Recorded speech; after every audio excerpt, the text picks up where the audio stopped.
You shouldn't have to beg people to listen to you when you're offering something that could genuinely change their business. Yet that's what it feels like begging. For the new viewers, hi, I'm Christine, the Savvy Sales Lady. And I walked out of corporate insurance sales after 40 plus years and building three $30 million books of business because my boss refused to let me have a few days off to be with my dying dad. I walked out and I was with him when he died. And so for the last 11 years, I've been helping salespeople like you grow their multi-million dollar business in coaching and on my YouTube channel, The Savvy Sales Lady. So you absolutely know that sinking feeling when a prospect says, send me more information. And they'll never look at it. It'll go right into the trash. Or when you're 10 minutes into explaining your solution and you can see the prospect's eyes just glaze over. Or in a cold outreach phone call, they cut you off and say, I'm not interested. Here's what no one in traditional sales will tell you. They don't tell you this in training. The problem isn't your pitch. It's not your product. And it definitely isn't that you need more objection handling scripts. The problem is that you're trying to make prospects listen by talking at them.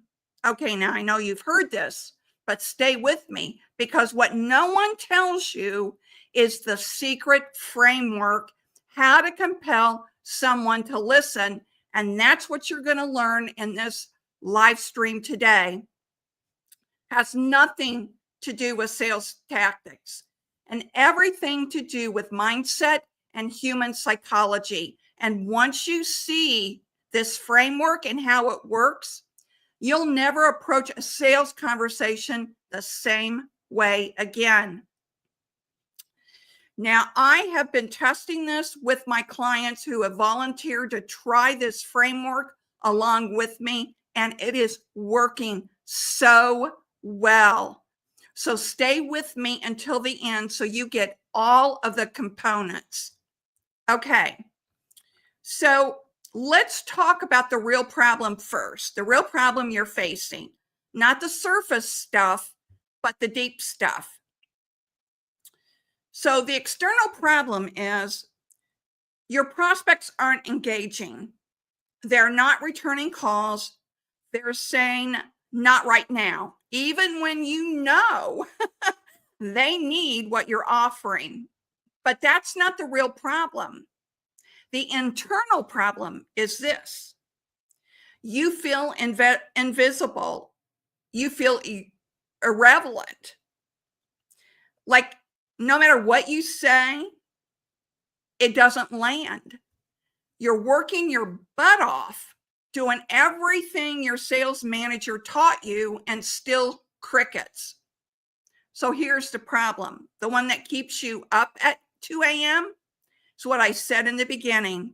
You shouldn't have to beg people to listen to you when you're offering something that could genuinely change their business. So the scripts that they give you at your company isn't going to work. And none of that matters if your prospect has already tuned you out in the first 5 seconds of saying hi. Okay. Just remember this. People don't resist salespeople because they're annoying.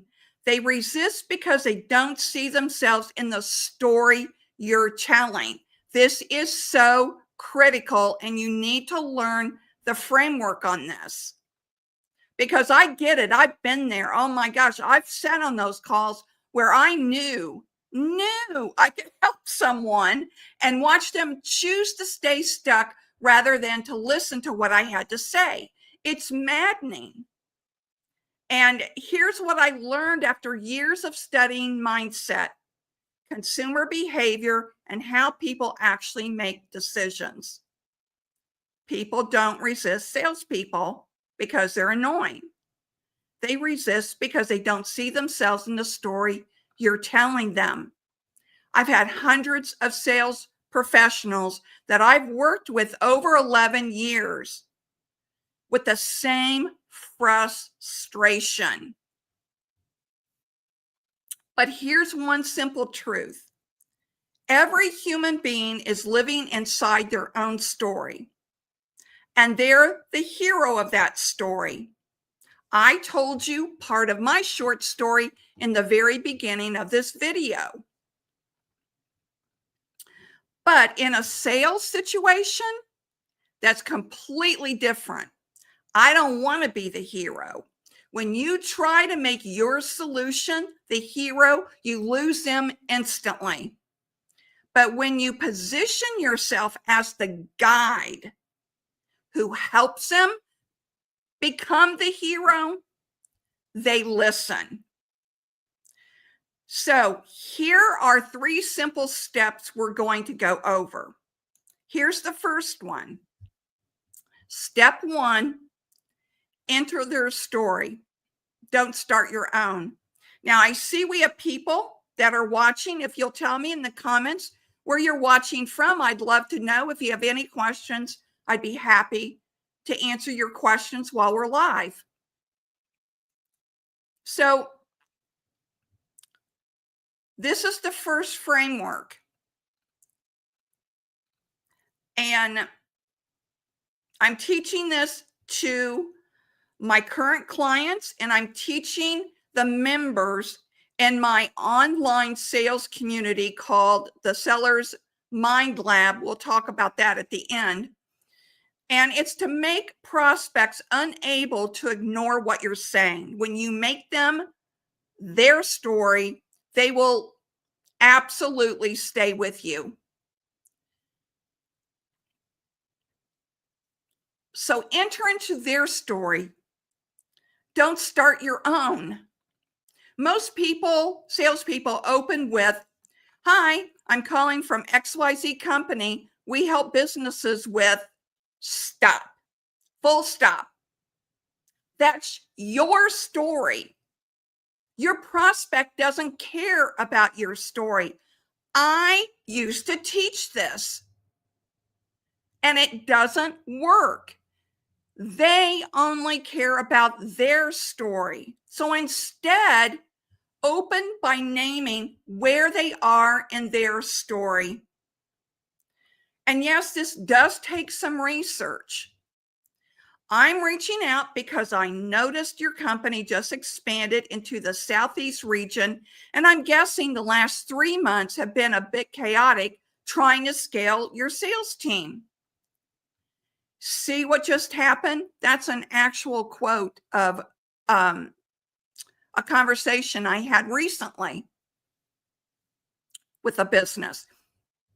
You entered, and I entered into their story. I did the research. I found out what was going on with their company, and I open the conversation with that line.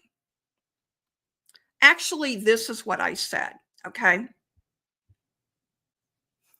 Hi, Susie. This is Christine with the Savvy Sales Lady Coaching Firm. I'm reaching out because I noticed your company just expanded into the Southeast region. I'm guessing the last 3 months have been a bit chaotic trying to scale your team. Is that correct? And she said, oh, you have no idea how bad it's been. The conversation started. The conversation started.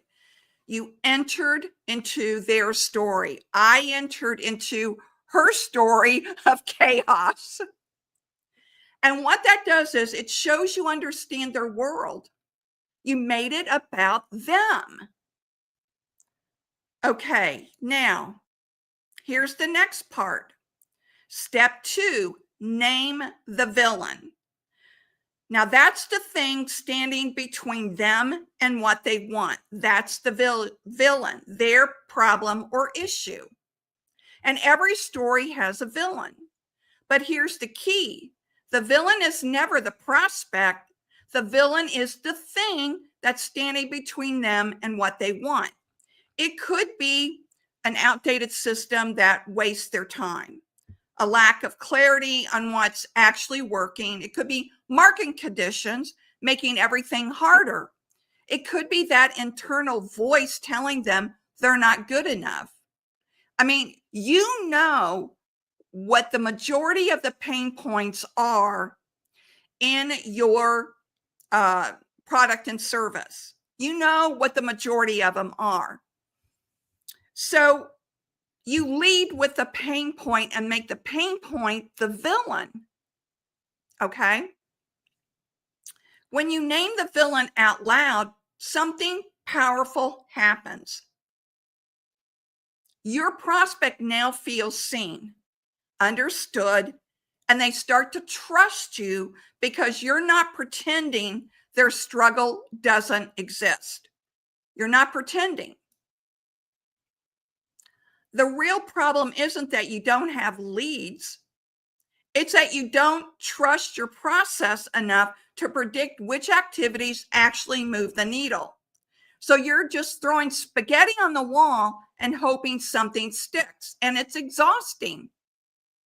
Isn't that right? It's exhausting. Tell me in the comments if you're just totally exhausted about trying to get prospects to listen. So now here's step 3 that you have to do. So let's go through it again for those that just jumped on real quick. Step 1 is enter their story. Don't start your own. It's not about you. It's about them. Step 2 is name the villain. That pain point, that problem or issue that's standing between them and what they really want for their business. And then step 3 is cast the vision of transformation. Now, if you stay with me till the end, I have really something to show you that kind of puts this all together. Okay, so stay with me till the end. So cast a vision of transformation. This is where most salespeople talk about what? Their features and benefits. Boring. That's when the eyes glaze over of the prospect.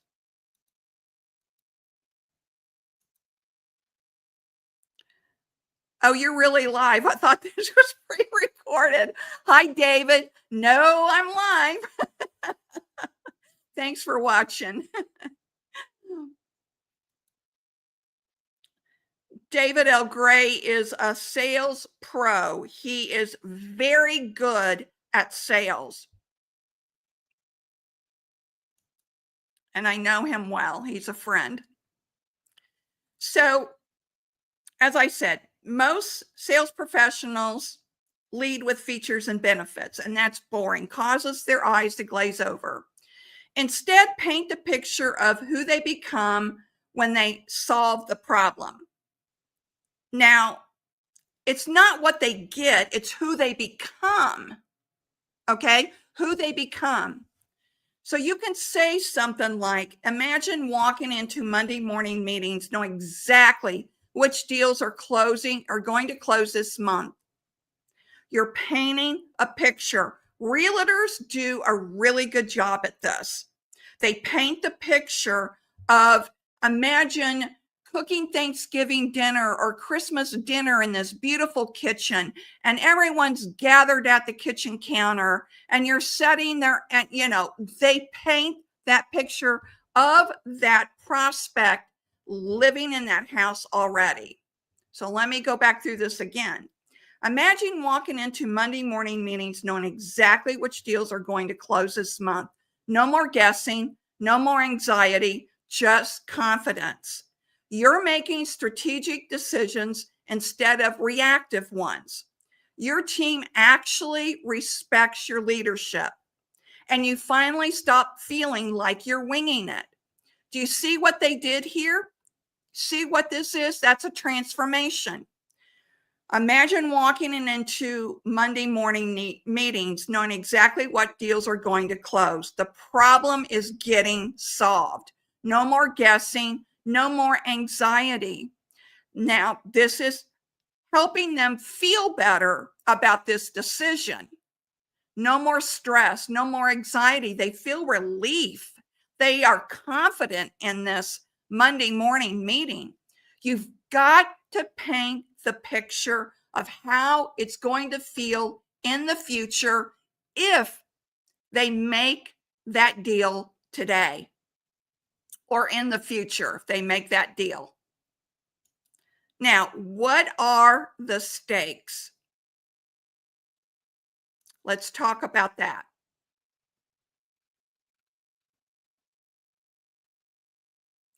So here's what typical sales training won't tell you. You have to be willing to show them both outcomes.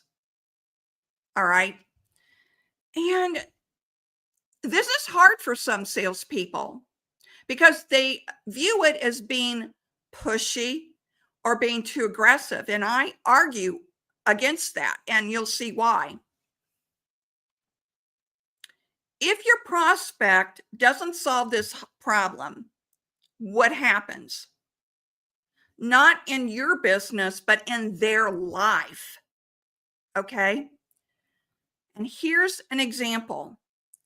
If you keep going down this path 6 months from now, you'll be stuck in the same cycle, working harder, seeing minimal results, wondering if you're just not cut out for this. And the worst part, deep down, you'll know you had the chance to change it and didn't. Now, that's not manipulation, that's honesty. That's being a guide who cares enough to tell the truth.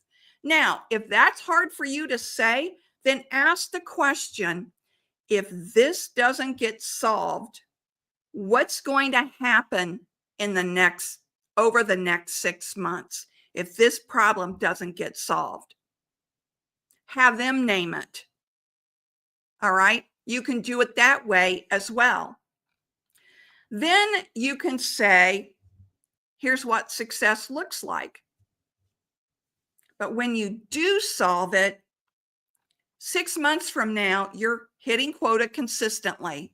You've built a predictable system. You're not just surviving sales calls, you're actually enjoying them because you know how to create real value. And the best part, you finally believe in yourself as much as I believe in you right now.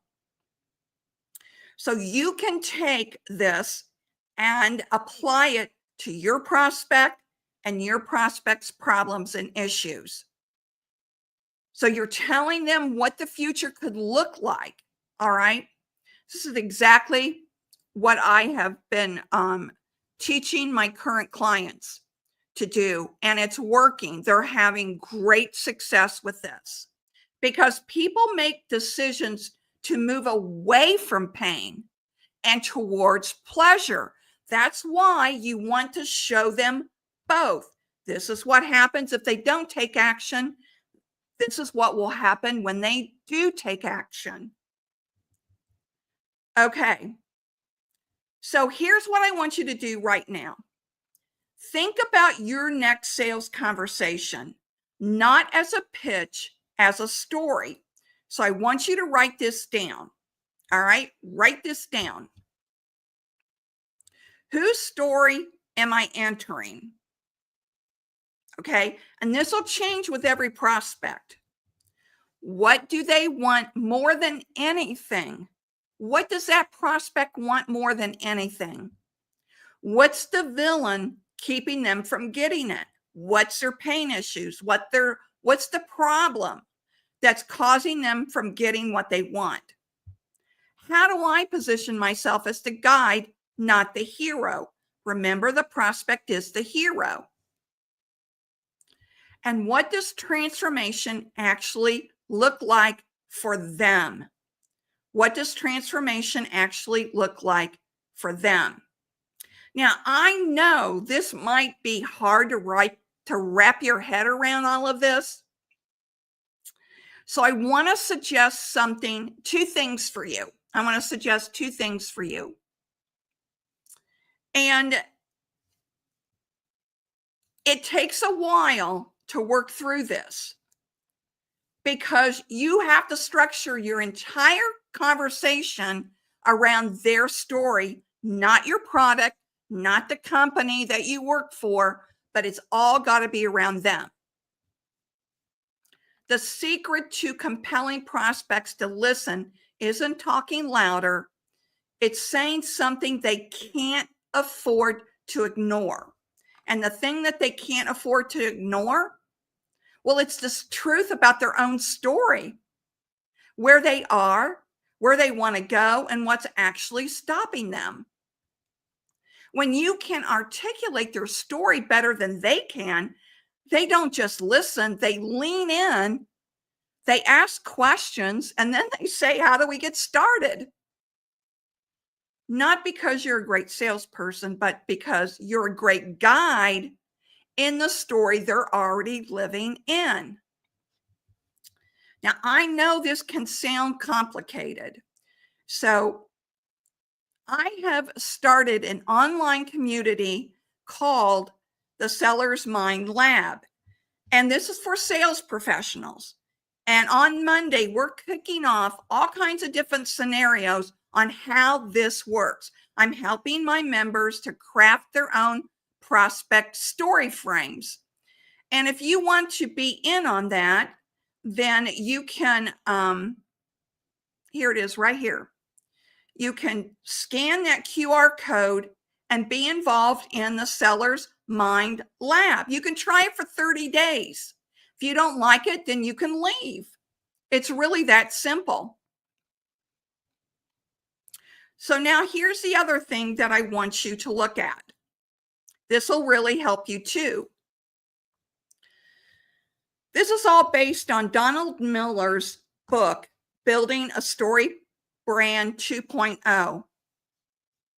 I have been studying this thing like you can't believe, been applying it, having my clients apply it, and it's working like crazy.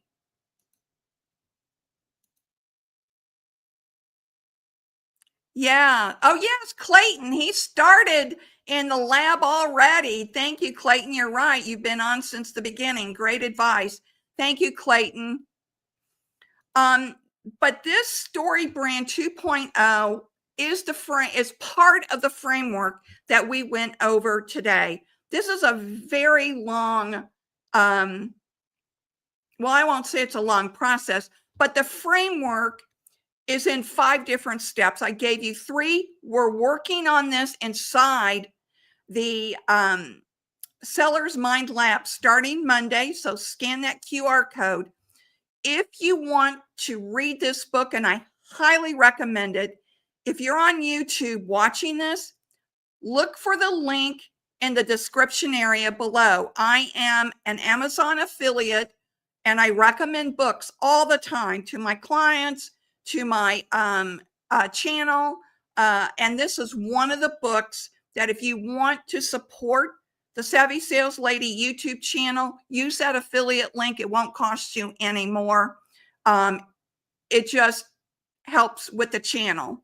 And we're really trying to grow this channel because I'm trying to help as many salespeople as possible grow multi-million dollar books of business like I did over my 40 years in corporate insurance. And Clayton is one of the newest members of the Seller's Mind Lab. Glad to have him there. All right. So this mindset shift that changes everything in the way that you ever thought about selling. It's exactly what I teach inside my coaching programs and the stuff that typical sales training completely misses. I can't tell you it's a game changer, everyone. And if you want help implementing this framework in your real sales conversations, then join the online private community and engage with other sales professionals who can help you and you can help them, and we all have each other's backs. It's a private community. You're off LinkedIn, so you don't have to worry about a boss looking at your social media posts. It's a private community. And twice a month on the Seller's Mind Lab, we will be doing live questions and answers. But I'm in there every single day helping the members of the Seller's Lab. Hit that subscribe button if this has really helped you. And be sure and like it and share. So remember, you're not trying to convince anyone of anything. You're not trying to convince them. You're helping them see their own story more clearly. And when you do that, they'll choose you every time. I'll see you next week. And remember, stay savvy. Bye-bye. I'll see you next Thursday live on LinkedIn, YouTube, and X.